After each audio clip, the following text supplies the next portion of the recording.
વડોદરા શહેરમાં વહેલી સવારથી જ ગંદકીના ઢગલા અને દુર્ગંધથી વાહન ચાલકો ત્રાહિમામ પોકારી ઉઠ્યા છે, જેથી હવે શહેરમાં મોડી રાત્રે પણ સફાઈ શરૂ થાય તે અંગેની માંગ ઉઠવા પામી છે।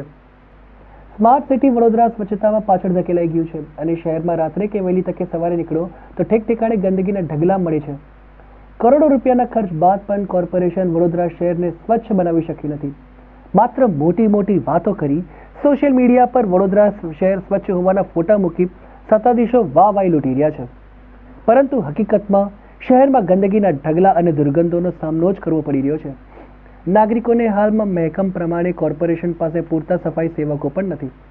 પહેલા દિવસમાં 2 ટાઈમ સફાઈ થતી હતી, જે હવે બંધ થઈ ગઈ છે, ત્યારે તેની સીધી અસર શહેરીજનોના સ્વાસ્થ્ય પર પડતી હોય છે। રાજમાર્ગો પર મૂકેલા ડસ્ટબિનો પણ ઓવરફ્લો થઈ રોડ પર કચરો પડેલો જોવા મળી રહ્યો છે, તો બીજી તરફ સરકારી કચેરીઓની બહાર પણ દુર્ગંધ મારતા કચરાના ઢગલા જોવા મળે છે। સામાન્ય નાગરિક પણ જોઈ શકે તેવા ઢગલાઓ કોર્પોરેશનના સત્તાધીશોને દેખાતા નથી અને મેયર આ બાબતે હજુ ચર્ચા કરીશ તેવું જણાવી રહ્યા છે, તો બીજી તરફ કોર્પોરેશન સ્વચ્છતામાં સદંતર પાછળ ધકેલાઈ ગયું હોય તો સત્તાધીશોને જવાબદાર ઠેરવતા વિપક્ષના નેતા અમીબેન રાવતે સોલિડ વેસ્ટ ડમ્પિંગ સાઇટ અને શહેરની સ્વચ્છતાના મુદ્દે નાગરિકોનું સ્વાસ્થ્ય સુધરે તે માટે કોર્પોરેશને જરૂરી સ્ટાફની ભરતી કરવી જોઈએ તેવી માંગ કરી હતી। એમને કાયમી કરવાની દિશામાં જનરેટ કરવામાં આવ્યું છે અને ત્યારે સફાઈ સેવકો દ્વારા ચોક્કસ રોજની સફાઈ થતી જ હોય છે, પણ આપ દ્વારા જે જણાવવામાં આવ્યું કે કોઈક જગ્યાએ જો આવા ઢગલા કે આવું તેવું કંઈક ગંદકીનું થોડું ઘણું સામ્રાજ્ય છે તો ચોક્કસ તપાસ કરાવી એ દિશાની અંદર પગલાં લઈ અને બને તેટલી વહેલી